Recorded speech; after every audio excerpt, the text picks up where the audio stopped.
domina la scena del carro, questo gigantesco volto umano che abbiamo appena accennato con il cilindro sulla testa, anche qui figuranti in costumi molto belli. Nella tradizione di una volta erano le mogli dei carristi a realizzare i costumi per i figuranti, poi la cosa è diventata sempre più sofisticata e allora adesso ci sono sartorie specializzate e questa è anche un po' la dimensione economica di questa festa del carnevale che hanno stimato gli osservatori, quelli che se ne intendono più di noi. Il carnevale di Viareggio vale circa 23-25 milioni di euro e quello che stiamo vedendo è un carro doppio, lato A e lato B. Il lato B con questa gabbia, questo domatore con questa bella pantera nera, ed è Bilderberg, l'altro volto del potere di Roberto Vannucci, altro nome storico, 80 anni di storia la sua famiglia nel carnevale di Viareggio, ed è una denuncia contro i complotti del potere, contro il sistema economico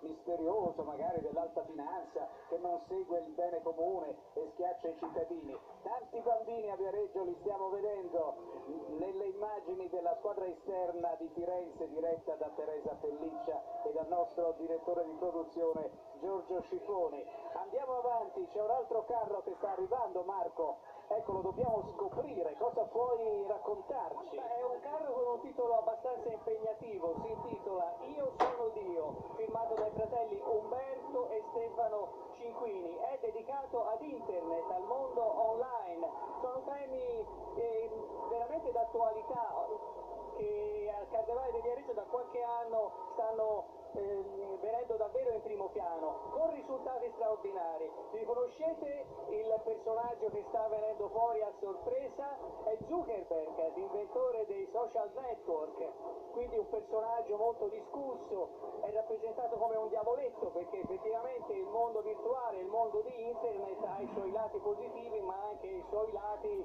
come dire, un po' oscuri, perlomeno aggressivi. Guardate com'è bello questo leone meccanico, un po' leonardesco, un po' tecnologico, con gli occhi che spendono nelle tenebre. È dorato perché i social network sono uno dei più grandi business attuali, è dorato anche perché è affascinante, soprattutto rispetto ai giovani che ne sono affascinati, però è appunto un leone meccanico, senza anima, e effettivamente è, come prefigurazione del futuro è abbastanza, come dire, inquietante. Paolo Di Grazia, questo tuffo nel virtuale a Viareggio sarebbe pensabile?